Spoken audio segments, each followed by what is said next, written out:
نزلت الملائكة فغسلته فسمي بغسيل الملائكة. يقول له أبوك عليه فلوس ليا، يقول له روح خدها منه. يا ابن أبوك هيتعذب، يقول لك يولع في نار جهنم. شوف التربية، شوف التربية، شوف ابنك اللي انت حرمت نفسك عشانه، جعت وعرت نفسك علشانه، زلت نفسك علشانه، استلفت واتحرجت واتذلت للناس عشان تربيه وعشان تعمل له وعشان تحوش له وعشان تجوزه وعشان تربيه، وفي الاخر يقول لك يولع في نار جهنم. صح، اولع بقى في نار جهنم لانك ما ربيتش صح، اولع في نار جهنم لان انت ما عملتش لنفسك. يبقى ما تستناش ابنك يعمل لك، وما تقدموا لانفسكم من خير تجدوه. اعمل لنفسك الاول، ما تستناش ابنك يعمل لك. اجى الواد متاخر شويه وما لحقتش اشوف ابويا وهشوف ابويا، ودخل الاب، يستنوا الواد يطلع ما يطلعش، يطلع ما يطلعش. فالناس المشيعين دخلوا يشوفوا فيه ايه، فلقوا الولد ميت على صدر أبيه في قلب القبر، ومعه بصامة وعقد. كان مجهز العقد بتاع البيت والأرض إن أبوه باعنه، ومبصم أبوه يشاء ربنا إن روحه تخرج في هذا المكان، فينام ميت على صدر أبيه. جحود ما بعده جحود، لم يتعظ من الموت ولم يتعظ من القبر ولم يتعظ من كل شيء، وأصبح عنده طمع وجشع في الدنيا. أين حياؤك ما أوحشك؟ أين لسانك ما أخرسك؟ ما تقدرش تقول ولا اعدلوني، ولا المية سخنة، ولا المية باردة. ما تقدرش تتكلم. أين لسانك ما أخرسك؟ الميت يشعر كما يشعر الأحياء، بس مش قادر يقول اما تضغط عليه هو يتألم. واعلموا أن الميت يعلم من يغسله ومن يشيعه ومن يصلي عليه. عارف. امرأة مغسلة كانت بتغسل ميتة كده على عهد الإمام مالك، وهي بتغسل المرأة الميتة وضعت يدها على فرج الميتة وقالت كم زنى هذا الفرج. كلمة كده قالتها، وتحسبونه هينا وهو عند الله عظيم. فالتصقت يدها في فرج الميتة، التصق بقدرة الله. فاحتار الناس، نقطع ايد الميتة، نقطع ايد المغسلة، أم نقطع جزء من لحم الميتة. فذهبوا إلى الإمام مالك فقال اسألوا هذه المغسلة ماذا قالت. رجعوا له وقالوا له قالت كم زنى هذا الفارج. كده بقى ايه؟ القذف، قذفتها. فقال أقيموا عليها حد القذف، اجلدوها 80 جلدة. فجلدوها 80 جلدة على المغسلة اللي كانت بتغسل، اللي قالت كلمة. كم ذكرنا كلام مثل هذا. في الجلدة 80 ارتفعت يدها عن جسد الميتة بقدرة الله. فلذلك قالوا لا يبقى احنا المفروض يبقى عندنا فقه ووعي كيف نتعامل مع هذا الشيء المهم. واعلموا أن هذا في عنقكم أنتم، يا تبقى قد الأمانة يا تبقى خاين للأمانة. يا أخي حرام عليك. الميت يجب أن يقابل الله على الهيئة التي مات عليها، لا تقص له ظفر ولا تحلق له شعر ولا تقرب منه إلا المرأة. فيجب أن يكون المغسل أمينا. ليه؟ لأنه في حال الغسل هو نائم على خشبة الغسل، يظهر على الوجه علامات الصلاح أو الطلاح. فهناك وجوه تكون بيضاء كليلة البدر، وهناك من يموت وهو مبتسم لأنه رأى مقعده من الجنة. وهناك من يموت اسودت وجهه، اسودت معالمه، يوم تبيض وجوه وتسود وجوه.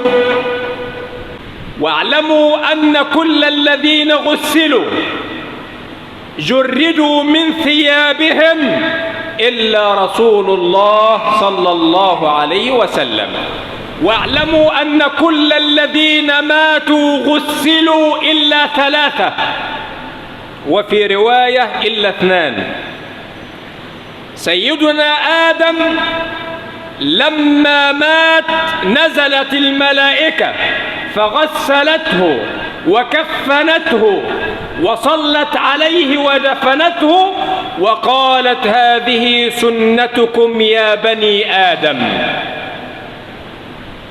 الثاني الذي لم يغسل هو سيدنا حنظلة ابن أبي عامر الراهب، وذلك لما نادى منادي الجهاد خرج مسرعا، وكان حديث عرس، كان عريس، فخرج في يوم الصباحية وخرج مسرعا يلبي الجهاد.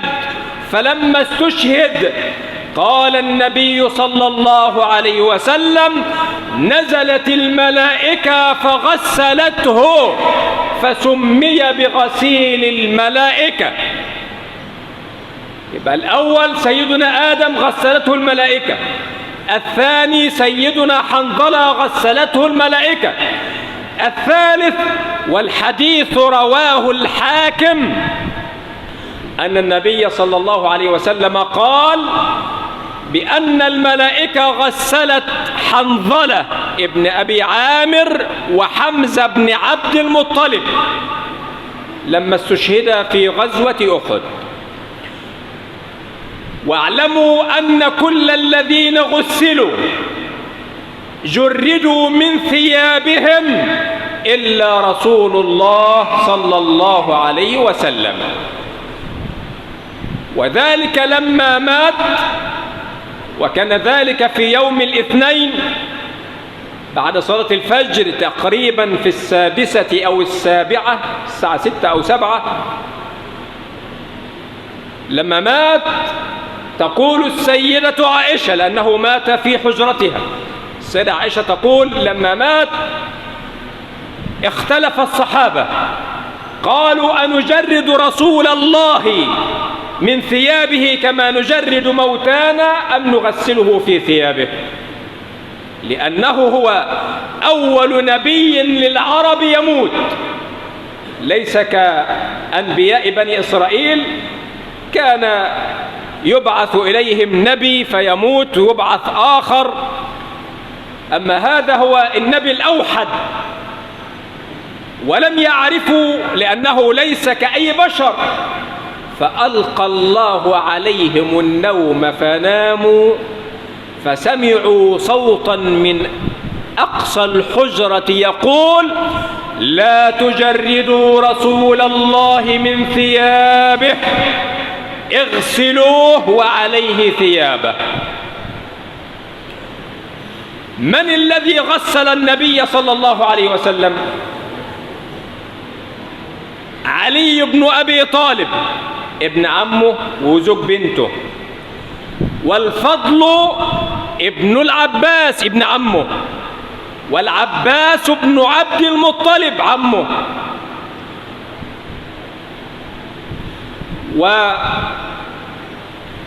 وسيدنا قتم اللي هو كان مولى النبي صلى الله عليه وسلم، أو قتم ابن الفضل ابن عمه. فهنا نأخذ شيئا مهما: لا يجب ألا يغسل موتانا إلا الأقارب. ما نجيبش واحد غريب يغسل أبويا أو يغسل أخويا أو خالي أو عمي. أقرب الناس هم الذين يغسلوه، لقول النبي صلى الله عليه وسلم: لا يغسل موتاكم إلا المأمونون. وهذا يرجعنا إلى شروط المغسل. مش أي واحد تجيبه يغسل. النهاردة في ناس بتعملها مهنة، وعلى قدر الأجرة يهتم بالميت. فيجب أن يكون المغسل أمينا. ليه؟ لأنه في حال الغسل هو نائم على خشبة الغسل يظهر على الوجه علامات الصلاح أو الطلاح، فهناك وجوه تكون بيضاء كليلة البدر، وهناك من يموت وهو مبتسم لأنه رأى مقعده من الجنة، وهناك من يموت اسودت وجهه، اسودت معالمه. يوم تبيض وجوه وتسود وجوه.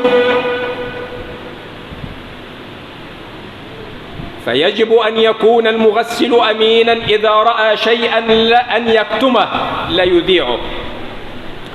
ويجب أن يكون المغسل فقيها عالما، يعلم بأحكام الغسل، يعرف إزاي يتصرف مع الميت.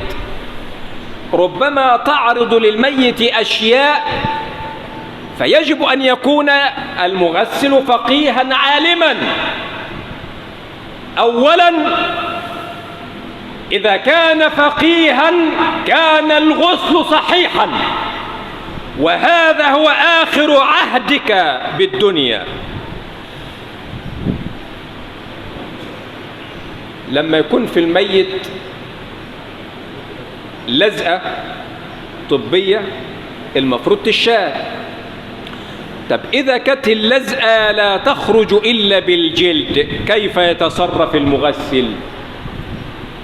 من المفترض أن يتركها كما هي. طب وإذا كان الميت في حادث كيف يغسل؟ كيف يغسل من مات في حادث؟ كيف يغسل من لم تظهر معالمه؟ عربية خبطته الدغن ما احناش عارفين نوصل له. فهنا يجب على المغسل أن ييمم وجه ويدي الميت فقط بالتراب، وما يجيبش مية ناحية جسمه. وكيف يتصرف إذا عرض للميت شيئا؟ فلا بد أن يكون المغسل فقيه. هناك من يمتهن هذه المهنة وهو لا يفقه شيء. لما يجي عيل صغير يموت فأبو الولد يقول له ده ما اختتنش، احنا عايزين نختنه، يقول له هات واقطع. يا أخي حرام عليك. الميت يجب أن يقابل الله على الهيئة التي مات عليها، لا تقص له ظفر ولا تحلق له شعر ولا تقرب منه. إلا المرأة ننفض شعرها، وبعد أن تغسل المغسلة بتقوم تعمله 3 ضفاير وتطرحه خلفها خلف ظهرها. الذي لا يغسل هو الشهيد الذي مات في معركة، والسقط اللي هو بنقول عليه امرأة كانت حامل وسقطت.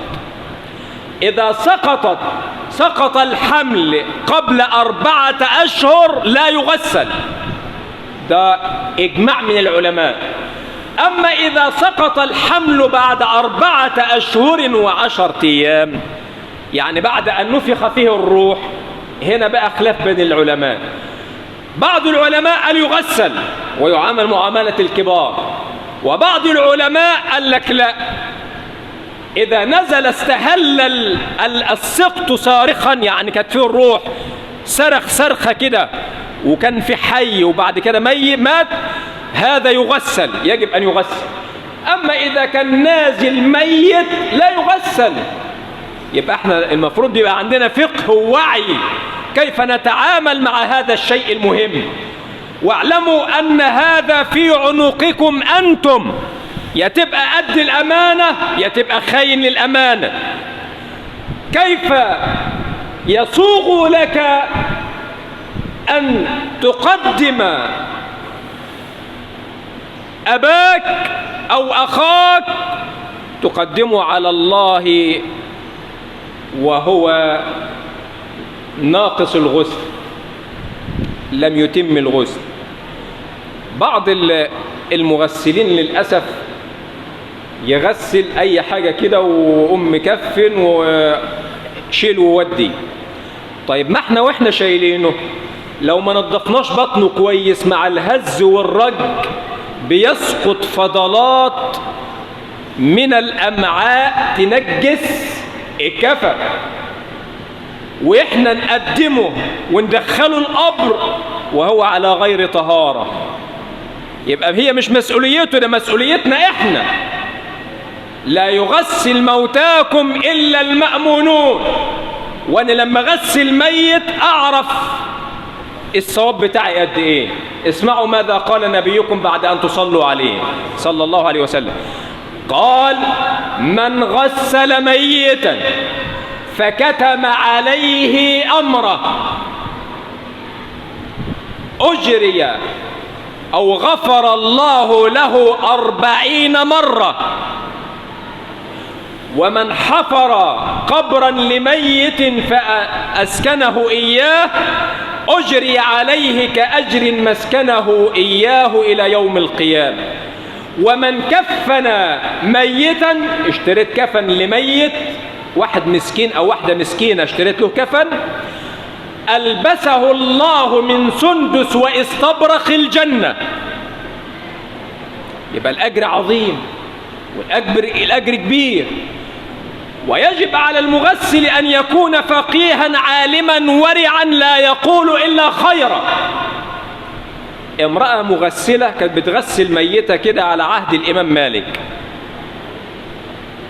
وهي بتغسل المرأة الميتة وضعت يدها على فرج الميتة وقالت: كم زنى هذا الفرج. كلمة كده قالتها: وتحسبونه هينا وهو عند الله عظيم. فالتصقت يدها في فرج الميتة، التصق بقدرة الله. فاحتار الناس: نقطع ايد الميتة، نقطع ايد المغسلة، ام نقطع جزء من لحم الميتة؟ فذهبوا الى الامام مالك فقال: اسألوا هذه المغسلة ماذا قالت.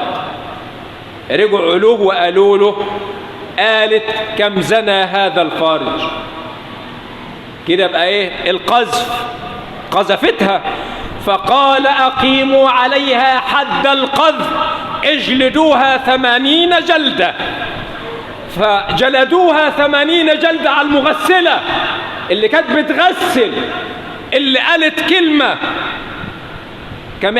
كم ذكرنا كلام مثل هذا. في الجلدة 80 ارتفعت يدها عن جسد الميتة بقدرة الله. فلذلك قالوا: لا يفتى ومالك في المدينة عشان الحتة دي. فالمغسل لا يتلفظ إلا بخير. يجيب الميت، والغسل مش صعب ولا حاجة. يجيب الميت يجرده من ثيابه التي مات فيها، ويتعامل مع الميت برفق ورحمة ولين. بعض الناس بقى عشان احنا ما عندناش فقه، لما الميت يموت يقوم ينشغل بالسرادق، من اللي هيقرا، من اللي هيعمل قهوة، هنعمل الميت ميتا فين، وينشغل بأمور ما أنزل الله بها من سلطان ويسيب الأمور المهمة. الميت لما يموت المفروض أول ما روحه بتطلع بتقوم انت تغلق فم الميت وتغمض عينيه. قال النبي صلى الله عليه وسلم: إذا خرجت الروح تبعه البصر. ويمسك مفاصل الميت اللي لسه ميت بقى، بيبقى مفاصله طرية، يدلك المفاصل وتفضل بقى طرية بعد ساعة، بعد 2، بعد 3، بعد 4. المغسل يجي يغسل ويقلعه يلقى مفاصله كأنه لسه ميت الوقت اهو. لو انت عملت ايه؟ لو انت دلكت المفاصل بعد الوفاة على طول. لو انت ما دلكتش المفاصل بيقوم يخشب، يجي صاحبنا عشان يقلعوا الهدوم، يا اما يضغط بقى بعنف لو هو مش فاهم، يا اما يجيب مقص ويقص ويكسر ويعمل ويبهدل في الميت. الميت يشعر كما يشعر الأحياء، بس مش قادر يقول اما تضغط عليه هو يتألم. واعلموا أن الميت يعلم من يغسله ومن يشيعه ومن يصلي عليه، عارف، لأنه بيبقى في استعداد بقى إيه؟ إن الروح هتنزل علشان هيتسأل في القبر. صلاة على حبيبك محمد صلى الله عليه وسلم. المغسل بعد ما يجرده من ثيابه يقوم يستره على عورته بخرقة سميكة حتى لا تظهر عورته، ويضعه على خشبة الغسل، ويلف خرقة على يديه. خرقة النهاردة ممكن احنا بقى بنلبس جوانتي. ولا يكون مع المغسل إلا 2 أو 3 على الكتير، على الأكثر. وما يحضرش الغسل إلا واحد كان بيحب الميت، بيحب الميت أو الميت بيحبه. اوعى تدخل على الميت واحد كان بيكرهه أو كانوا أعداء، لأن ذلك يؤذيه. وبعد ذلك يجلسه جلسة وسط بميول، ويعصر بطنه عصرا خفيفا حتى يخرج ما في بطنه من فضلات، ينجيه. وهنا يشعل بخور، عود بخور عشان الريحة الوحشة ما تنتشرش في الغرفة، ويصب عليه المية. وبعد ما يصب المية ويعصر بطنه وينجيه يقوم يوضيه. فالنية تكون من المغسل. هنرجع تاني نقول اهو، لازم المغسل يكون فقيه وعارف هو بيعمل ايه. يوضيه كأنه هيصلي، ويلف خرقة حتة قطن كده يمسح بها شفايفه واسنانه ويرميها، ويجيب واحدة تانية يبلها مية، قطمة يبلها مية ويمسح مناخيره ويرميها، دون أن يدخل الماء في جوف الميت، عشان أي نقطة مية هتخش في الجوف هتنزل على طول من ورا. أعزكم الله، عشان ما فيش حاجة ننزل في الكفن وتنجس الكفن. وبعد ذلك يغسله 3 أو 5 أو 7، كما قال النبي صلى الله عليه وسلم في حديث أم عطية: لمن يغسلن ابنته زينب اغسلنها 3 أو 5 أو 7، حسب ما يراه المغسل بقى. المغسل هو بيغسل بيشوف الحالة وضعها ايه. تخيل نفسك وأنت نائم على خشبة الغسل، يوم المنادي ينادي عليك: يا ابن آدم أين حياؤك ما أوحشك؟ أنت كنت وأنت حي تخلي حد يقلعك؟ حد غريب غير زوجتك يقلعك هدومك؟ ده لو أبوك أو أخوك هتتكسف منه. أين حياؤك ما أوحشك؟ أين لسانك ما أخرسك؟ ما تقدرش تقول ولا اعدلوني، ولا المية سخنة، ولا المية باردة. ما تقدرش تتكلم. أين لسانك ما أخرسك؟ بعد ذلك المغسل بقى بيحط المية، بيكون المية فترة بحيث يستطيع أن يتحملها الحي فيتحملها الميت. في الغسلة الأولى يعمم البدن، يبدأ باليمين أولا، يمين من الأمام ويمين من الخلف، والأيسر من الأمام والأيسر من الخلف. ابدأنا بالميامن. الغسلة الثانية يسن أن يضع فيها كافور. الغسلة الثالثة يسن أن يضع فيها سدر، حط فيها سدر. وبعد أن يغسل الميت ينشف الجسم ولا يدخل القطن في أي عضو من أعضاء الميت، لا فمه ولا أنفه ولا دبره ولا في أي مكان. يسن أن يضع له القطن وعليه مسك أو كافور بين فخذيه أعزكم الله، زي الحفاضة فقط من الخارج يغطي بها عورة الميت. وبعد ذلك يلف الميت في 3 أثواب بيضاء ما فيش فيها خيط ولا في أي شيء، دليل على أنه خرج من الدنيا ما ليس معه إلا عمله. هنا يظهر الحب للميت أو الجحود للميت على حسب تربيتك لابنك. فإذا ربيته صح أو ولد صالح يدعو له. ابنك بقى لو متربي صح هيغسلك صح وهيدور على كل حاجة صح ويعملها لك ويتصدق لك. أما هناك أبناء عندهم جحود، ما عندوش إلا نفسه، ما خدش عبرة وعظة من الميت، ما تخيلش نفسه إنه عما قريب هيبقى في الموقف ده، يقوم عيل يخش عند أبوه يعمل نفسه إنه بيبكي وبعيط، إيه يا ابني أنا نفسي أشوف أبويا ونفسي أقبله، ويقوم داخل معاه مخبي العقد بتاع البيت أو الأرض ويقوم مطلعه ومبصم أبوه ويتلف في الكفن. حدثت بس بعد ما دخل القبر. اجى الواد متأخر شوية وما لحقتش اشوف ابويا وهشوف ابويا ودخل القبر. يستنوا الواد يطلع ما يطلعش، يطلع ما يطلعش. فالناس المشيعين دخلوا يشوفوا فيه ايه، فلقوا الولد ميت على صدر ابيه في قلب القبر، ومعه بصامة وعقد. كان مجهز العقد بتاع البيت والارض ان ابوه باعله ومبصم ابوه، يشاء ربنا ان روحه تخرج في هذا المكان فينام ميت على صدر ابيه. جحود ما بعده جحود، لم يتعظ من الموت ولم يتعظ من القبر ولم يتعظ من كل شيء، واصبح عنده طمع وجشع في الدنيا. نحن النهارده يا جماعه الخير عد عندنا حب الدنيا وحب التملك. النهارده كل واحد فينا بيخطط لمستقبله، اللي عاوز يتعلم واللي عاوز يتوظف واللي عاوز يسافر واللي عاوز يأمن مستقبله واللي عاوز يتجوز واللي اتجوز عاوز يخلف واللي خلف عاوز يعمل مستقبل لعياله وعيال عياله.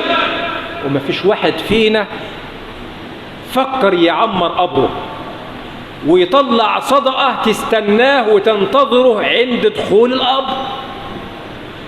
أما أهم شيء وأهم من ذلك ولا يقل أهمية عن ذلك ألا وهو قضاء دين الميت، وذلك بعد جلسة الاستراحة، فالتائب من الذنب كمن لا ذنب له. إن الحمد لله نحمده سبحانه وتعالى ونستهديه ونستغفره ونعوذ بالله من شرور أنفسنا ومن سيئات أعمالنا. إنه من يهده الله فلا مضل له ومن يضلل فلن تجد له وليا مرشدا.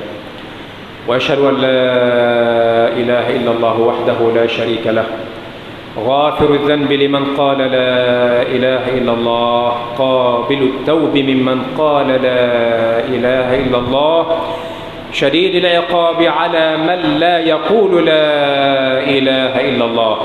وأشهد أن سيدنا ونبينا وعظيمنا وقائدنا ومعلمنا وهادينا سيدنا محمد الصادق الوعد الأمين، اللهم صل وسلم وزد وبارك عليه وعلى آله وأصحابه وأحبابه ومن سار على ضربه وقتفى أثره إلى يوم الدين. ثم أما بعد، فأتمنى من الله أن ينفعني الله وإياكم بما قلت، وأن نخرج من هذا اللقاء وقد عقدنا العزم على أن نتعلم الغسل أو نبحث لميتنا عن مغسل أمين تتوافر فيه الشروط. ومن السنة أن نوصي بمن يغسلنا ومن يصلي علينا. كل واحد فينا الوقت اهو يوصي ابنه: يا ابني لو أنا مت خلي فلان ده هو اللي يغسلني وفلان اللي يصلي عليا. ده وصية ويجب تنفيذها.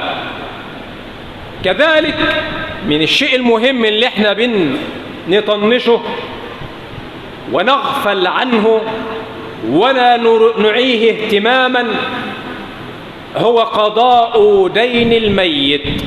قال الله عز وجل: من بعد وصية يوصي بها أو دين.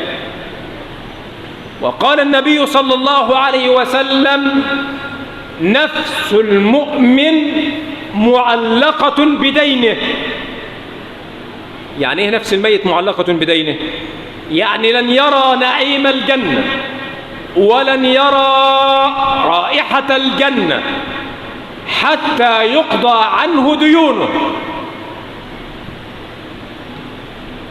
كان النبي صلى الله عليه وسلم لأهمية الدين إذا جاءته جنازة يسأل: هل على صاحبكم دين؟ إن قالوا لا صلى عليه، وإن قالوا نعم يسأل تاني: هل ترك شيئا يقضي عنه الدين؟ ساب فلوس يسد الديون؟ إن قالوا نعم صلى عليه، إن قالوا لا لم يترك شيئا قال: صلوا على صاحبكم. ويرفض أن يصلي على من عليه دين. وقال صلى الله عليه وسلم: إن الله يغفر للشهيد كل شيء إلا الدين. ربنا يغفر للشهيد كل الديون وكل الذنوب إلا الديون المتعلقة بحقوق العباد. أنت ميت وعليك ديون، عليك كلت حق حد، عليك حق مراس، عليك حق أجرة شغال، أي شيء، لن ترى النعيم ولن تدخل الجنة حتى يقضي الله عنك أو يقضي عنك ديونك. قال الإمام الشوكاني في كتابه نيل الأوطار، قال: إذا كان الإنسان في نيته أن يسدد ديونه، أنا عندي نية أن أنا أسدد بس لم يمهلني القدر، مت فجأة قبل أن يسدد، فإن لم يسدد عني سدد الله عني ديوني. بس إمتى؟ لو كانت في نيتك أن أنت تسدد، إنما أنت في نيتك تاكل وتكبر الكم لأولادك، أولادك مش نافعينك، أولادك لم ينفعوك، لن ينفعك إلا عملك. واحد لما يجي يموت فواحد يروح لابنه يقول له: أبوك عليه فلوس ليا، يقول له: روح خدها منه. يا ابن أبوك هيتعذب، يقول لك: يولع في نار جهنم. شوف التربية، شوف التربية، شوف ابنك اللي انت حرمت نفسك عشانه، جعت وعرت نفسك علشانه، زلت نفسك علشانه، استلفت واتحرجت واتذلت للناس عشان تربيه وعشان تعمل له وعشان تحوش له وعشان تجوزه وعشان تربيه، وفي الاخر يقول لك يولع في نار جهنم. صح، اولع بقى في نار جهنم لانك ما ربيتش صح، اولع في نار جهنم لان انت ما عملتش لنفسك. يبقى ما تستناش ابنك يعمل لك، وما تقدموا لانفسكم من خير تجدوه. اعمل لنفسك الاول، ما تستناش ابنك يعمل لك. فنسال الله لنا ولكم الهدايه والتوفيق والسداد. كلفني بعض الناس ان ندعو لشخص عزيز علينا جميعا إنه مات. نسأل الله أن يجعل قبره روضة من رياض الجنة، وأن يفسح له في قبره مد بصره. اللهم نور قبره، اللهم افسح له في قبره مد بصره، اللهم ثبته عند السؤال، لقنه حجته، عرفه بنبيه. اللهم هون عليه سؤال الملكين، هون عليه ضمة القبر. اللهم اغفر له وارحمه وعافه واعف عنه. اللهم اغفر له ولأموات المسلمين يا رب العالمين. اللهم لا تجعل لنا في في من حضر جمعة اليوم مريضا إلا وشفيته، ولا مهموما إلا فرجت همه، ولا مدينا إلا قضيت دينه، ولا مظلوما إلا نصرته، ولا طالب علم إلا وفقته، ولا حاجة من حوائج الدنيا والآخرة إلا قضيتها ويسرتها برحمتك يا أرحم الراحمين. اللهم أصلح أبناءنا وأصلح بناتنا وأصلح لنا ذرياتنا. اللهم إنا عجزنا عن تربيتهم فربهم أنت يا رب العالمين، احفظهم بحفظك يا أكرم الأكرمين. اللهم إنا نسألك ونتوجه إليك أن تربي أبناءنا تربية صالحة يا رب العالمين. اللهم اشرح صدورهم ويسر أمورهم وبيض وجوههم.